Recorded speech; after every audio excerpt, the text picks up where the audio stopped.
여러분 안녕하십니까? 연휴 마지막 날 KBS 9시 뉴스입니다. 연휴 기간 코로나19 확산세에 다시 불이 붙지 않을까 걱정이었는데 확진 현황부터 살펴보겠습니다. 오늘 신규 확진자는 64명, 국내 발생은 47명입니다. 이 가운데 35명이 수도권 지역에서 발생했습니다. 우선 경기도 부천시 차오름 요양원에서 입소자 7명이 추가로 확진돼 누적 환자가 11명으로 늘었습니다. 양편군에서는 건설업 근로자 등 8명이 확진됐습니다. 서울에서는 마포구의 한 고등학교에서 교직원 등 7명이 감염됐습니다. 수도권 외 지역에서도 병원과 사업장 등에서 산발적인 감염이 확인됐습니다. 경북 포항시 남구에 있는 한 사업장에서도 종사자와 가족 등 6명이 확진돼 접촉자 600여 명을 검사하고 있고, 부산 진구 온종합병원에서는 입원 환자 4명이 확진돼 일부 병동이 격리됐습니다. 부산시는 확진자가 많이 발생한 목욕탕 영업을 금지하는 등 일주일간 특별 방역 조치를 강화하기로 했습니다.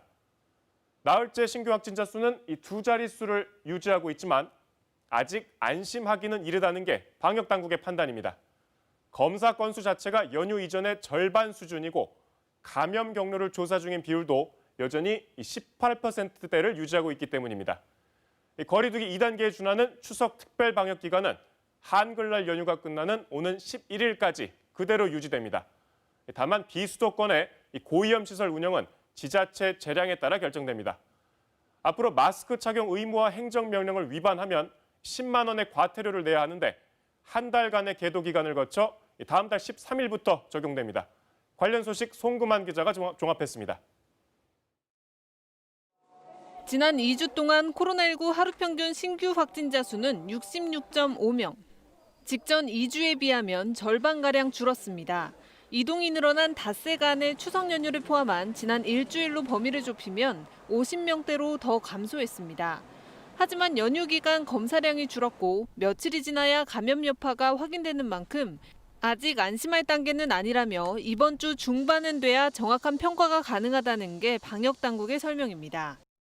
연휴 동안 조용한 전파가 진행돼 다시 확진자가 늘어날 가능성이 있습니다. 특히 수도권과 부산을 중심으로 병원, 요양시설 등에서 산발적 감염이 계속되고 있는 점도 이에 따라 한글날 연휴가 끝나는 11일까지 특별 방역 기간은 일주일 더 유지됩니다. 실내 50인, 실외 100인 이상 행사는 계속 금지되고 수도권에서는 유흥주점과 뷔페 등 고위험 시설의 영업 중단도 계속 이어집니다. 다중이용 시설은 마스크 착용 등 방역 수칙을 지키면서 운영하는데 다음 달 13일부턴 버스나 병원 등에서 마스크를 쓰지 않으면 10만 원 이하의 과태료가 부과됩니다. 특히 불특정 다수가 이용해 감염 확산 우려가 높은 대중교통, 집회, 시위장, 의료기관 등은 항상 마스크를 써야 합니다.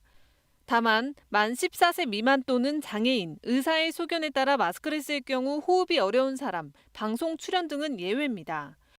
망사형이나 밸브형 마스크 또는 스카프 등의 옷가지로 얼굴을 가리는 것은 마스크 착용으로 인정하지 않습니다. 개천절 집회를 강력하게 금지했던 정부는 한글날 예고된 집회도 자제해달라고 요청했습니다. 방역당국은 추석 연휴 기간 상황들이 구체적으로 드러나기 시작하는 이번 주 중반 이후에 거리두기 단계를 조정할지 여부를 결정할 예정입니다.